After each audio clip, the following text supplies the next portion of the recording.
जब से कोरोना महामारी का विस्तार विश्व भर में हुआ है, तभी से दुनिया भर के बुद्धिजीवियों ने दवाइयों पर तेजी से शोध करना शुरू किया है। एलोपैथिक, होम्योपैथिक और आयुर्वेदिक, इन सभी विज्ञान में कोरोना के इलाज की संभावनाओं की तलाश की जा रही है। इसी तलाश के संदर्भ में यूनिवर्सिटी ऑफ इलाहाबाद के एंथ्रोपोलॉजी डिपार्टमेंट के assistant professor doctor Rahul Patel ने हाल ही में अपने शोध की जानकारी देते हुए बताते हैं। और मेरा जो शोध पत्र का विषय है वो है कोविड-19 and indigenous knowledge system in health care. I study with special reference to Bharia tribe of Patalkot, Madhya Pradesh. तो मुझे मौका मिला जनवरी और फरवरी 2020 में जाने का। मध्य प्रदेश के छिंदवाड़ा जिले में पातालकोट क्षेत्र है, वहां पर जाने का मौका मिला। और पातालकोट में दो आदिम जनजाति समूह हैं जिनको भारिया और गोंड कहते हैं।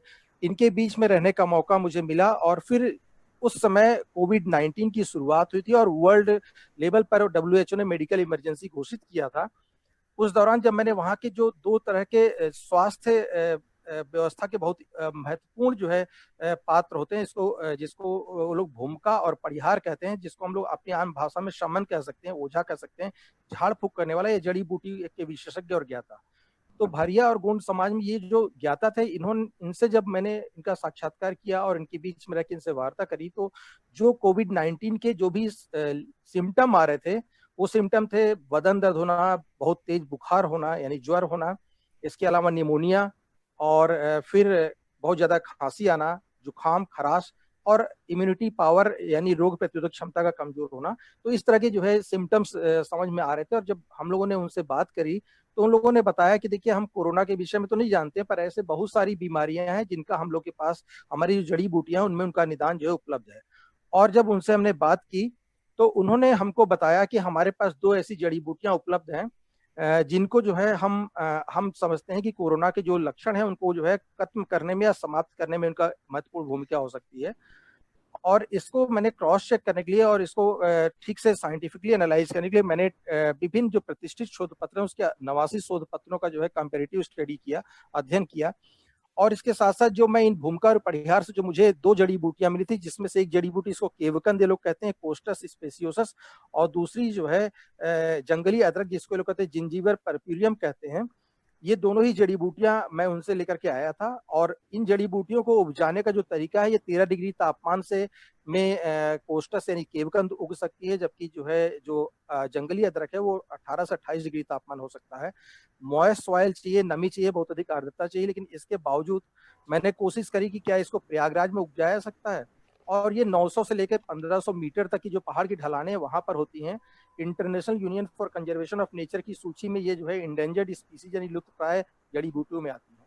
तो दोनों ही जड़ी बूटियों के बारे में जब इनको कोशिश की उगाने की, तो भाग्यशाली रहा कि थोड़ा सा मौसम मार्च में जो है, जब लॉकडाउन शुरू हुआ था तो मौसम थोड़ा ठंडा था, 2-3 बार बारिश हुई और उसकी वजह से जो है ये जड़ी बूटियां उपजाने में मुझे सफलता मिली। इसके लिए मैंने 11 शोध पत्रों को जो कृषि वैज्ञानिकों के उनको अध्ययन किया था और उन तरीकों को अपनाया था जिससे ये मैदानी क्षेत्र में उग पाई।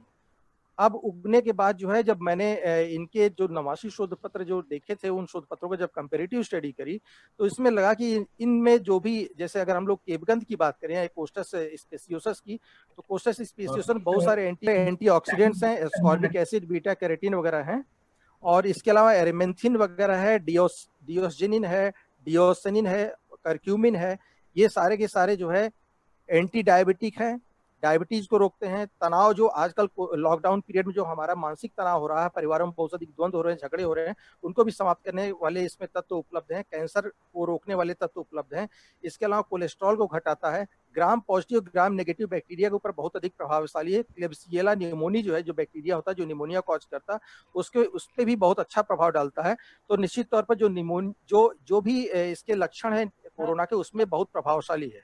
इसके अलावा जो दूसरी दवा है जिसको हमने जंगली अदरक कहा, उसमें फिनाइल ब्यूटेनॉइड्स, जेरुब्यूमिन, करक्यूमिनॉइड्स और टर्पेनॉइड्स हैं जो एंटीऑक्सीडेंट का काम करते हैं। इसके बारे में कहते हैं ये ट्राइबल्स किसको इसकी काली चाय बना करके पिए, अगर इसमें दूध का इस्तेमाल ना करें, तो ये निश्चित तौर पर बहुत प्रभावशाली, जो भी पल्मोनरी संक्रमण है या फिर जो हमारी श्वसन नली है उसमें जो सूजन होती है उसको कम करने में भी बहुत सक्षम है। 102 डिग्री तक का बुखार लोग क्लेम करते हैं जनजाति लोग, ये हो सकता है।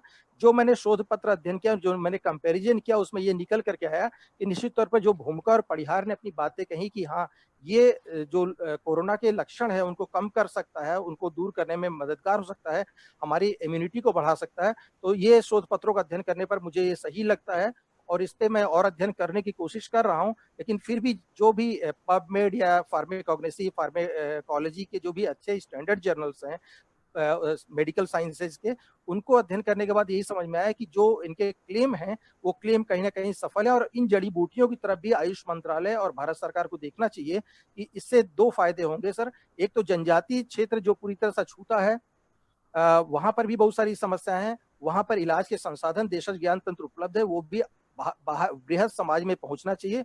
और दूसरा, इन जनजातियों का जो देशज ज्ञान तंत्र है जिसको हम लोग भूल चुके हैं, उसको उचित सम्मान मिलना चाहिए, ये मेरा प्रयास है। तो पातालकोट के जो भरिया और गोंड जनजाति हैं, वो उनका जो जो देशज ज्ञान तंत्र है बहुत ही रिच है और उसको समझने की जरूरत है। और अगर हम आम जनमानस इस तरह की जड़ी बूटियों को अपने आसपास उपजाने लगे तो एक तो जड़ी बूटी भी बच जाएंगी, पुनर्जीवित हो सकेंगी, वो विलुप्त प्राय नहीं रहेंगी, और दूसरा इन जनजातियों को उनके ज्ञान का उचित सम्मान। ऐसा पहली बार नहीं है जब किसी बीमारी का इलाज आयुर्वेद में ढूंढा जा रहा हो। वैसे सर्दी और जुकाम में ज़्यादा बेहतर आयुर्वेदिक और होम्योपैथिक को माना जाता है अपेक्षाकृत एलोपैथिक के। WHO ने शरीर के इम्यूनिटी सिस्टम को बढ़ाने की सलाह पहले ही दे रखी है और प्रोफेसर का ये शोध शरीर के इम्यूनिटी सिस्टम को बढ़ाने में अहम योगदान दे सकता है। यकीनन डॉक्टर राहुल पटेल का ये शोध अभी शुरुआती दौर में है। इसकी सफलता और असफलता तो आने वाले दिनों में ही पता चलेगी, लेकिन विज्ञान में असफल होना भी सफलता का एक पैमाना है।